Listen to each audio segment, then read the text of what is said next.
Assalamualaikum warahmatullahi wabarakatuh. Hari ini adalah pertemuan kedua setelah UTS, dan saya akan menjelaskan materi tentang setting the product and branding strategy.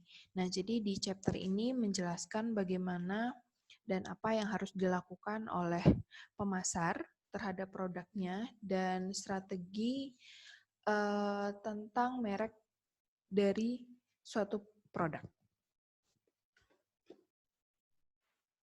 Nah, yang pertama kita akan membahas tentang karakteristik dan klasifikasi produk. Nah, diawali dengan definisi dari produk itu sendiri.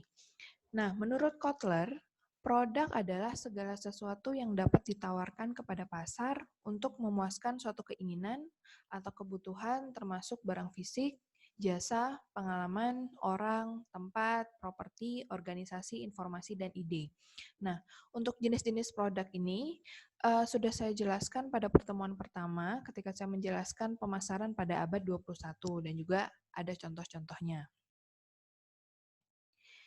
Nah, kemudian produk ini juga memiliki tingkatan atau level yang didasarkan pada nilai pelanggan yang mau ditawarkan. Nah, yang pertama itu adalah manfaat inti, yaitu layanan atau manfaat yang benar-benar ingin dibeli oleh pelanggan. Jadi misalnya kalau kita berbicara tentang industri hotel atau produknya itu layanan hotel, jadi konsumen itu membeli nilai istirahat dan tidur. Jadi itu adalah hal yang mau dibeli oleh konsumen yang mau mengkonsumsi produk hotel.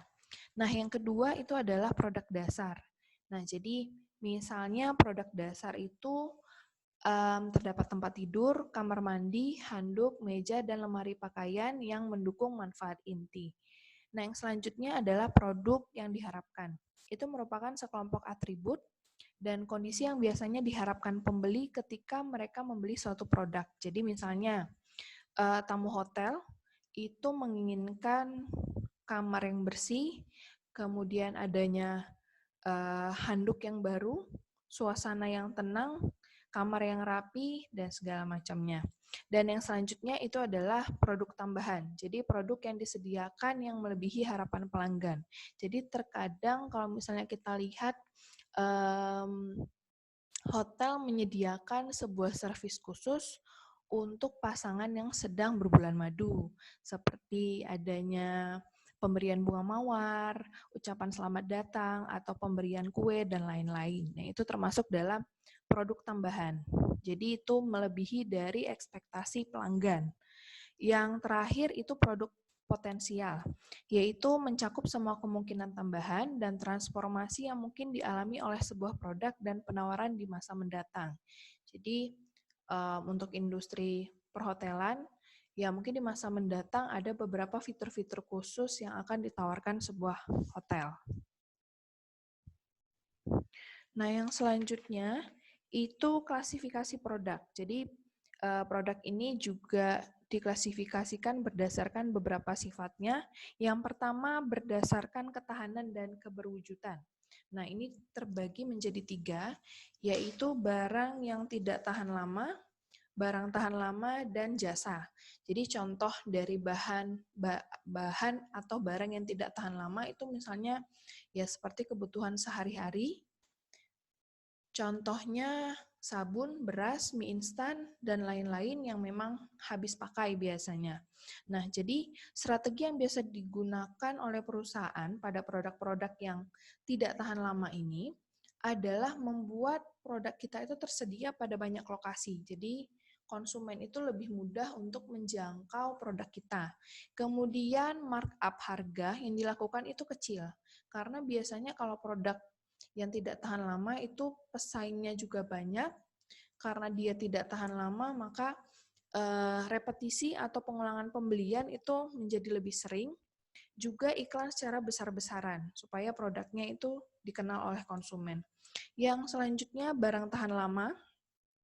Jadi barang tahan lama ini biasanya ada repetisi atau pengulangan pembelian, tetapi dalam jangka waktu yang cukup lama.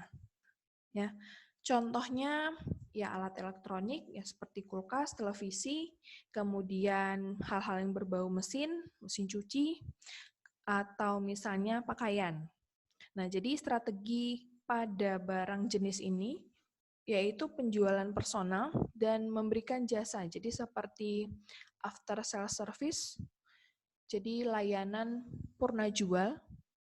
Kemudian perusahaan juga menuntut margin yang lebih tinggi karena jumlah pesaingnya tidak sebanyak barang tidak tahan lama dan juga memerlukan garansi penjualan yang banyak karena produk-produk seperti ini biasanya produk yang canggih atau yang berhubungan dengan mesin-mesin.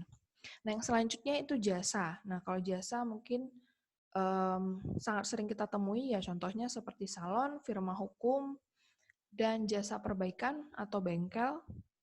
Nah, jadi strategi yang bisa dilakukan oleh perusahaan tersebut adalah pengendalian kualitas atau misalnya melakukan quality control dengan baik, kemudian memastikan bahwa pemasok kita itu memiliki kredibilitas yang baik. Jadi kalau misalnya kita berbisnis salon, ya pastikan bahwa produk yang kita gunakan, misalnya merek krim bat atau vitamin rambut, itu memang memiliki kualitas yang baik dan kemudian memiliki kemampuan adaptasi yang besar.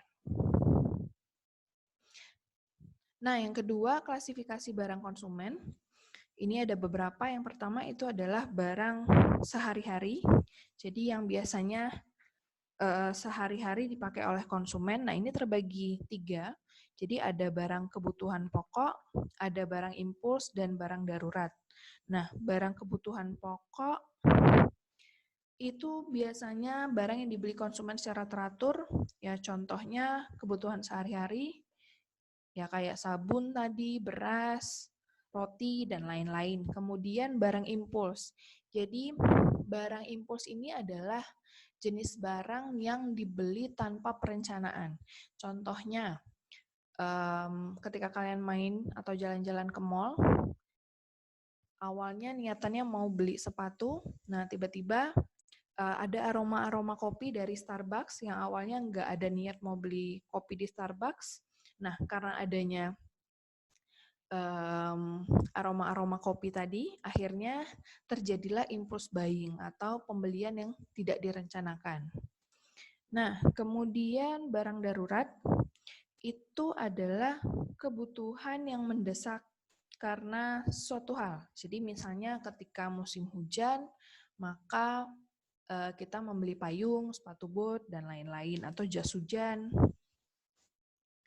Yang kedua itu barang belanja, yaitu barang secara karakteristik biasanya konsumen itu membandingkan dengan gayanya, kesesuaian gayanya, kualitasnya, dan juga harganya. Jadi contoh dari produk ini adalah perabot, pakaian, mobil bekas, dan peralatan rumah tangga. Yang selanjutnya itu barang khusus. Nah, barang khusus ini memiliki karakteristik yang khusus. Jadi biasanya dikhususkan untuk pembeli-pembeli tertentu. Misalnya mobil sport, peralatan fotografi, terus komponen stereo atau audio, dan lain-lain itu biasanya ditujukan pada segmen konsumen yang khusus. Nah, kemudian barang yang tidak dicari, jadi ini adalah barang-barang yang kurang familiar atau kurang dikenal oleh konsumen, dan biasanya tidak terfikirkan oleh konsumen untuk membeli barang tersebut. Misalnya detektor asap, atau misalnya ya semacam produk batu nisan, atau misalnya lokasi pemakaman, karena kalau di Jakarta itu lokasi pemakaman itu ada yang lokasi yang biasa, kemudian ada pemakaman yang mewah yang memang disusun secara rapi gitu. Jadi itu termasuk barang yang tidak dicari. Jadi konsumen itu tidak pernah memikirkan untuk membeli produk-produk yang seperti itu. Kemudian klasifikasi barang industri, Yang pertama itu bahan dan suku cadang. Nah, bahan dan suku cadang ini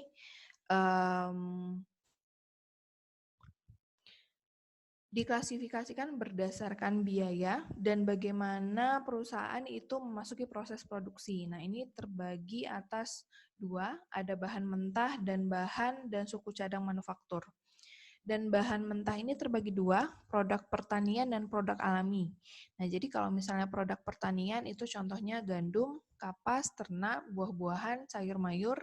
Dan kalau produk alami itu contohnya ikan, kayu, minyak mentah, biji besi. Jadi kalau produk alami itu benar-benar tanpa perawatan. Jadi memang ditemukan alamiah gitu. Memang sudah tersedia di bumi. Jadi tanpa dibudidayakan. Nah, yang kedua itu bahan dan suku cadang manufaktur. Ini terbagi dua juga, bahan komponen dan suku cadang komponen. Kalau bahan komponen ini terdiri dari besi, benang, semen, dan kabel. Kemudian suku cadang komponen ini contohnya adalah ban. Nah, jadi untuk bahan mentah, ini kegiatan iklan dan promosi yang dilakukan itu relatif sedikit. Dan beberapa produsen itu memberikan merek pada produknya. Jadi contohnya kayak pisang Sun Pride. Nah, itu kan pisang tapi dilabeli suatu merek. Dan kemudian beberapa produsen besar itu lebih sering memasarkan produknya itu secara langsung ke pengguna industri. Jadi semacam menggunakan kontrak jangka panjang. Misalnya kayak pisang, kalau pisang itu kan hanya berbuah satu kali. Nah, jadi sedikit sulit untuk pedagang atau perusahaan yang menggunakan bahan baku pisang untuk memperoleh sendiri. Jadi mereka biasanya menggunakan kontrak jangka panjang pada satu distributor atau beberapa distributor. Nah, kemudian untuk bahan komponen, itu kan tadi contohnya besi, benang, semen, kabel. Nah, bahan komponen ini adalah bahan-bahan mentah yang kemudian diolah menjadi bahan jadi atau bahan semi jadi. Ya, contohnya misalnya benang itu diolah menjadi kain dan kemudian atau misalnya dari kain diolah menjadi pakaian. Nah, sedangkan suku cadang komponen ini sudah barang akhir. Ya contohnya ketika ban itu dibeli oleh perusahaan otomotif, nah maka tidak ada pertambahan nilai lagi dari produk ban tersebut. Nah, jadi pada produk-produk ini juga untuk iklan tidak terlalu digunakan dan harga serta layanan itu menjadi hal yang sangat dipertimbangkan oleh pemasar. Jadi merek sama iklan itu menjadi hal yang kurang begitu penting. Kemudian yang selanjutnya adalah barang modal. Nah, barang-barang ini yang memfasilitasi pengelolaan produk jadi. Jadi barang modal ini terdiri dari dua, ada instalasi dan peralatan. Kalau instalasi itu terdiri dari bangunan dan peralatan berat. Jadi kalau bangunan ya contohnya pabrik, kantor. Kalau peralatan berat itu seperti generator, komputer, lift, dan lain-lain.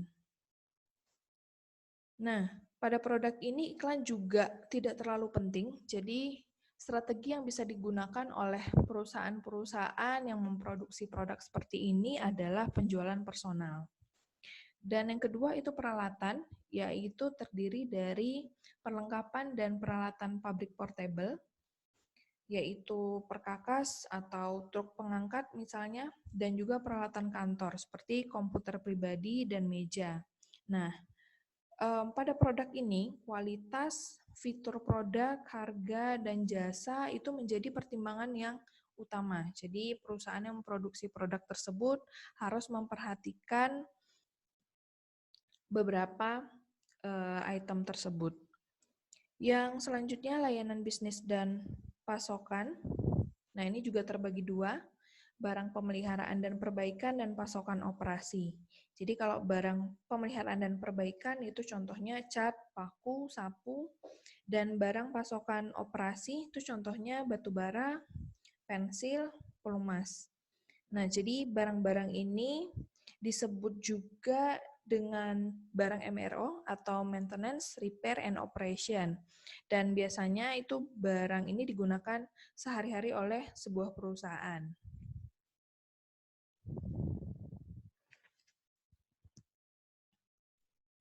Nah, selanjutnya diferensiasi. Jadi diferensiasi ini artinya adalah nilai yang ditawarkan oleh perusahaan kepada konsumen itu berbeda dengan pesaingnya. Jadi ada suatu perbedaan antara perusahaan kita, produk kita dengan produk lainnya.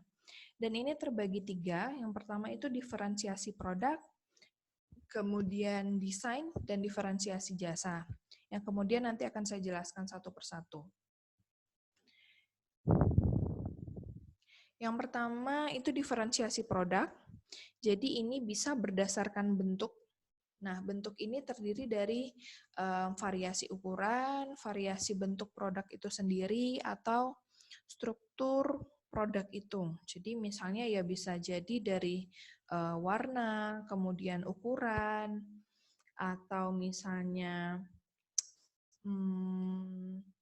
bentuk produknya, dan lain-lain. Kemudian yang kedua, fitur. Nah, kalau fitur ini merupakan cara yang dilakukan perusahaan untuk membuat variasi fitur yang melengkapi fungsi dasar produk tersebut. Jadi, variasi yang dilakukan adalah pada hal-hal atau item-item yang melengkapi fungsi utama dari suatu produk. Nah, yang selanjutnya adalah penyesuaian atau disebut juga kustomisasi. Jadi ini bagaimana perusahaan memberikan kebebasan kepada konsumen untuk mendesain produknya sendiri. Jadi kalau misalnya dicontohkan Nike, itu kita bisa membuat atau mendesain sepatu sesuai dengan keinginan kita. Jadi dari bentuknya, jenisnya, kita mau pilih jenis sepatu apa, kemudian dari warna, juga dari ukuran, logo, dan lain-lain itu bisa kita custom gitu. Jadi sesuai dengan individu konsumen masing-masing. Yang selanjutnya kualitas kinerja. Jadi daripada perusahaan itu membuat satu produk dengan harga yang berbeda-beda, dengan kinerja yang berbeda-beda. Jadi terkadang suatu perusahaan itu juga membuat lini produk dengan kualitas yang berbeda-beda dan dengan harga yang berbeda-beda juga. Jadi ya tidak semua konsumen itu membutuhkan suatu produk yang berkinerja tinggi karena mungkin budgetnya terbatas. Karena hukumnya adalah semakin tinggi kualitas yang ditawarkan, maka harga yang ditawarkan juga akan semakin tinggi. Jadi tidak semua konsumen bisa mencapai suatu produk yang berkinerja tinggi karena keterbatasan dana tadi. Nah, kemudian kualitas penyesuaian. Nah, ini tingkat di mana semua unit yang diproduksi itu identik dan memenuhi spesifikasi yang dijanjikan. Nah, ini maksudnya biasanya pada produk-produk mewah. Jadi, itu kan biasanya limited atau terbatas. Nah, konsumen mengharapkan satu produk dengan satu unit produk itu dengan produk yang lain, tapi masih di lini yang sama, jenis produk yang sama, itu memiliki spesifikasi yang sama.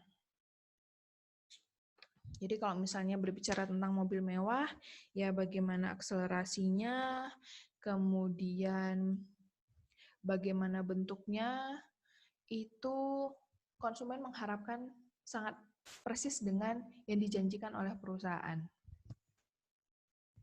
Kemudian ketahanan. Ketahanan ini tentang ukuran umur operasi produk dalam kondisi biasa atau penuh tekanan. Jadi misalnya Ada jam tangan yang water resistant atau tahan air, ada yang tidak tahan air. Dan mungkin yang tahan air pun ada yang bisa dibawa berenang atau misalnya menyelam pada kedalaman tertentu, atau tidak bisa digunakan pada tekanan-tekanan tertentu. Nah, itu berdasarkan ketahanan. Kemudian keandalan itu probabilitas produk tidak akan mengalami malfungsi atau terjadi kegagalan produk. Nah, kemudian kemudahan perbaikan.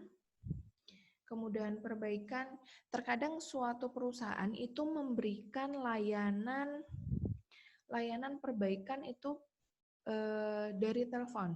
Jadi dilakukan diagnosa awal, misalnya laptop dilakukan diagnosa awal dari via telepon tadi. Laptopnya kenapa? Misalnya tidak bisa hidup atau ngehang dan lain-lain. Nah, jadi konsumen tersebut memberikan diagnosa kepada pihak layanan by phone. Nah, kemudian mereka atau perusahaan itu memberikan semacam langkah-langkah kira-kira apa yang dapat dilakukan oleh konsumen jika dirasa kerusakan yang terjadi itu masih bisa diatasi, kecuali misalnya benar-benar nggak bisa hidup sama sekali, atau setelah dilakukan diagnosa awal ternyata harus dibawa ke service center. Nah, beberapa perusahaan itu melakukan layanan perbaikan via telepon terlebih dahulu. Nah, kemudian yang terakhir itu gaya. Jadi ini bagaimana penampilan dan rasa produk yang dirasakan oleh pembeli. Jadi misalnya pembeli itu mau membayar mahal mobil Jaguar ya karena penampilannya yang bagus, yang luar biasa, dan mencerminkan gaya hidup seseorang. Atau misalnya juga ya kayak motor Harley Davidson atau pena Montblanc. Nah, itu kan memang dikhususkan untuk segmen konsumen tertentu. Nah, yang kedua itu desain. Nah, desain di sini adalah totalitas fitur yang mempengaruhi tampilan, rasa, dan fungsi produk berdasarkan kebutuhan pelanggan. Nah, desain ini sangat penting terutama dalam pembuatan dan juga pemasaran jasa eceran, busana, barang kemasan, dan peralatan yang tahan lama. Jadi ini diferensiasi produk yang didasarkan pada desain. Jadi kayak misalnya busana, nah itu kan diversifikasi yang mereka lakukan adalah pada aspek desain. Nah, yang selanjutnya adalah diferensiasi jasa.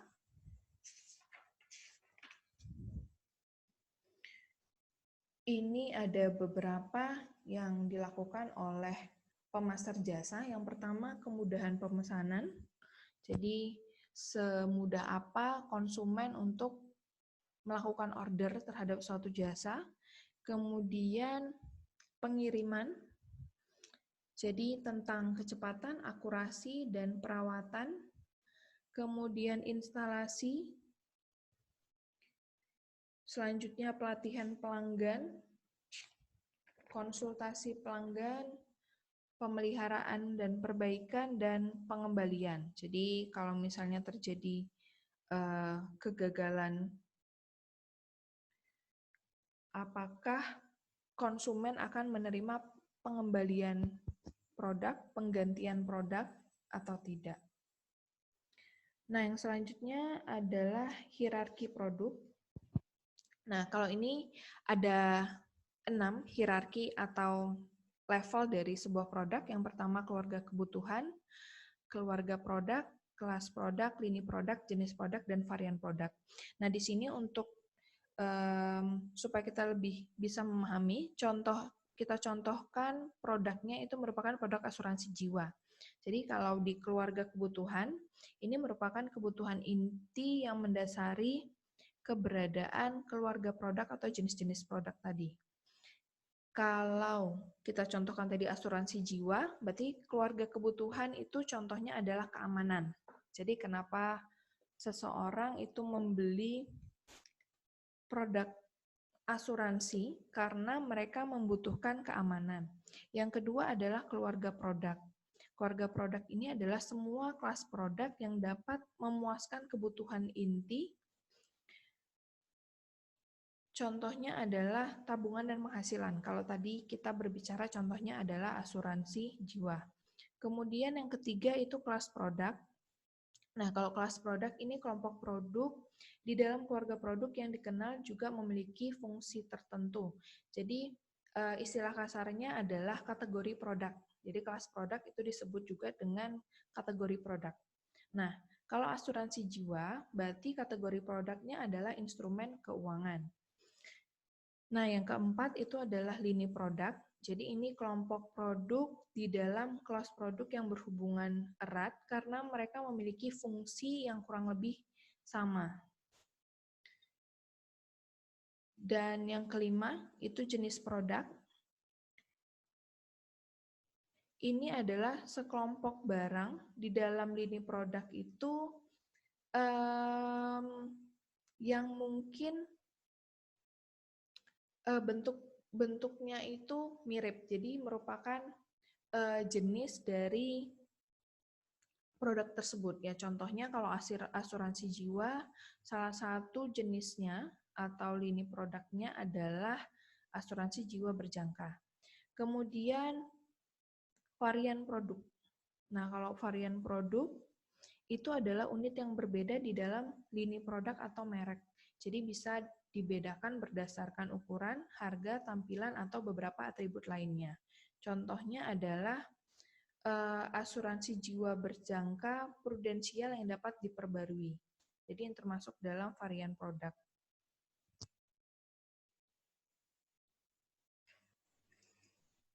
Kemudian sistem dan bauran produk. Jadi kalau sistem produk adalah kelompok barang yang berbeda, tetapi berhubungan dan berfungsi dengan cara yang kompatibel.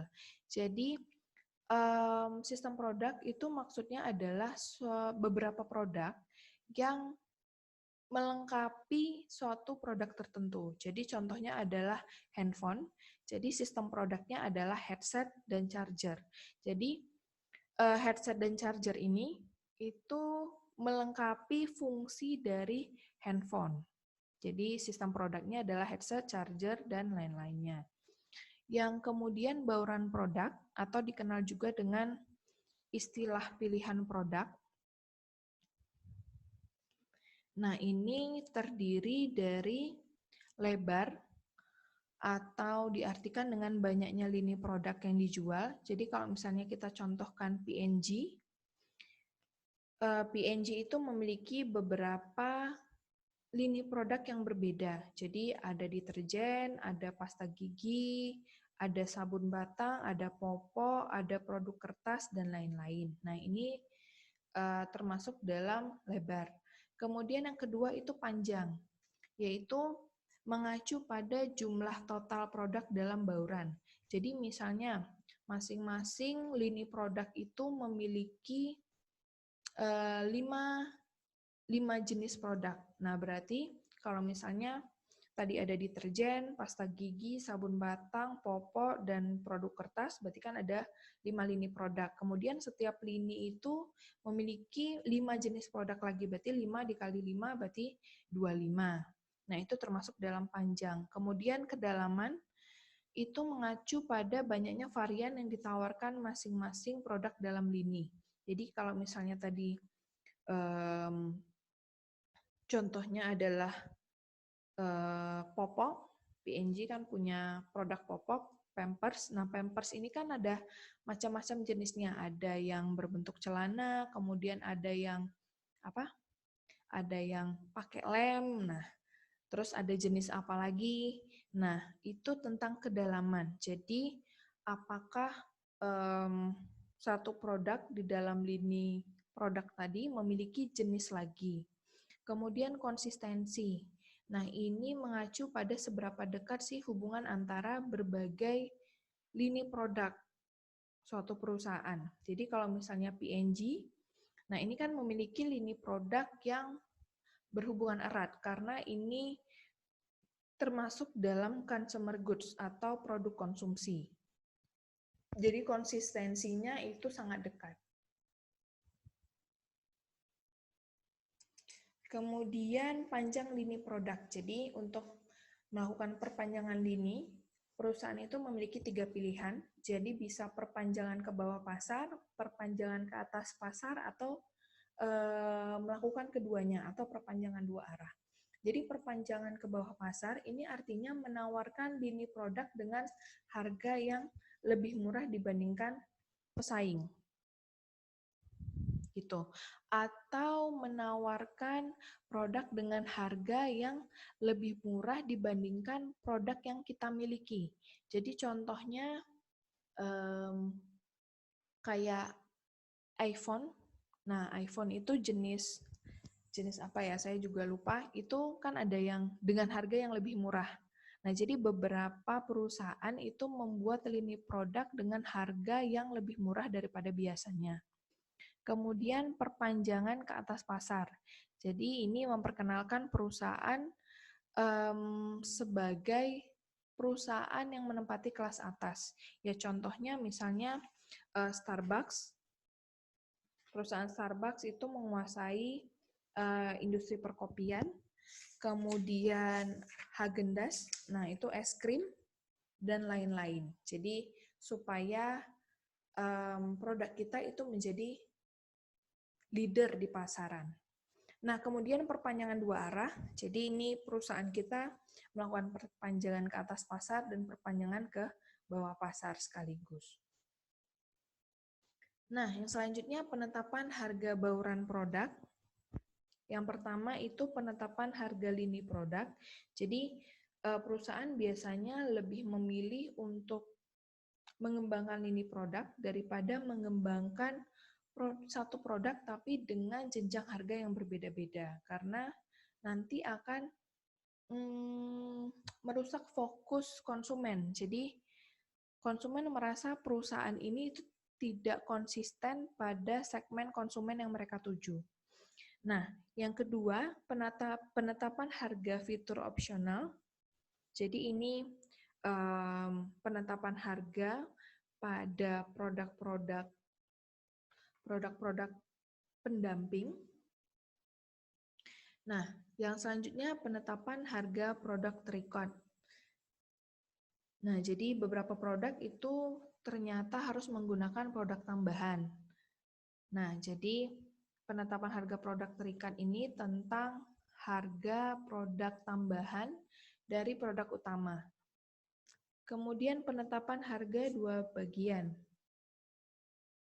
Nah, penetapan harga dua bagian ini terdiri dari biaya tetap ditambah dengan biaya variabel. Jadi misalnya untuk pengguna telepon, biasanya kan ada biaya minimum atau biaya abonemen, kemudian ditambah dengan biaya penggunaan. Yang selanjutnya penetapan harga produk sampingan. Dan yang selanjutnya adalah penetapan harga paket produk.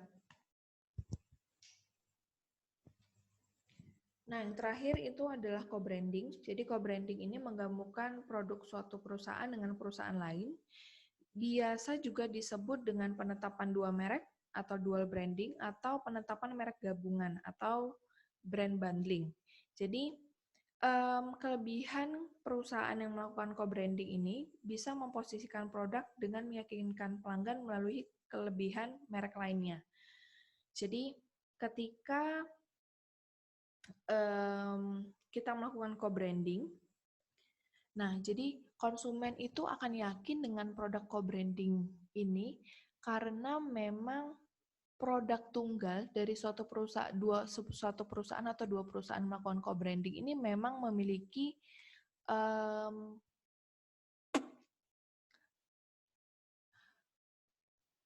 reputasi yang baik gitu. Jadi konsumen akan yakin pada produk co-branding ini. Nah, kemudian juga bisa meningkatkan jumlah penjualan. Jadi melalui co-branding ini kita akan mendapatkan tambahan konsumen dan akan mendapatkan channel baru juga mengurangi biaya peluncuran produk. Karena ya dua atau lebih perusahaan yang melakukan co-branding tadi memang memiliki reputasi yang baik. Jadi ketika meluncurkan co-branding ini kita tidak memerlukan biaya pemasaran awal produk yang terlalu besar.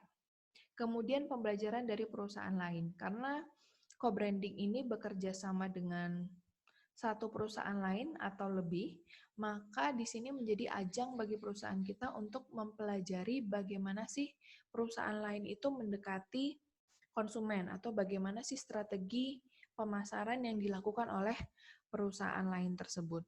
Nah, tapi co-branding ini juga memiliki kekurangan, yaitu adanya resiko pastinya, dan kemudian kurangnya kendali untuk terhubung dengan merek lain. Jadi, konsumen itu cenderung tidak fokus karena agak bingung gitu. Kalau misalnya saya contohkan, ini mungkin kalian juga pasti kenal produknya. Ini adalah co-branding antara perusahaan Indomie dengan Citato. Jadi mereka mengeluarkan dua produk, yaitu Indomie dengan rasa Citato dan Citato rasa Indomie. Nah, ini kan sebenarnya pada awalnya itu membuat konsumen menjadi bingung. Karena ini kan dari dua produk yang benar-benar berbeda. Jadi apakah match apa enggak, itu kan terkadang konsumen juga jadi gagal fokus gitu loh. Enggak fokus ini sebenarnya produk apa gitu. Karena jenis produknya kan juga berbeda. Nah, oke, saya rasa itu saja yang bisa saya jelaskan. Kemudian dilanjutkan dengan presentasi kelompok yang seharusnya maju pada minggu ini. Kita akan presentasi via Zoom. Nah, saya akhiri. Assalamualaikum warahmatullahi wabarakatuh.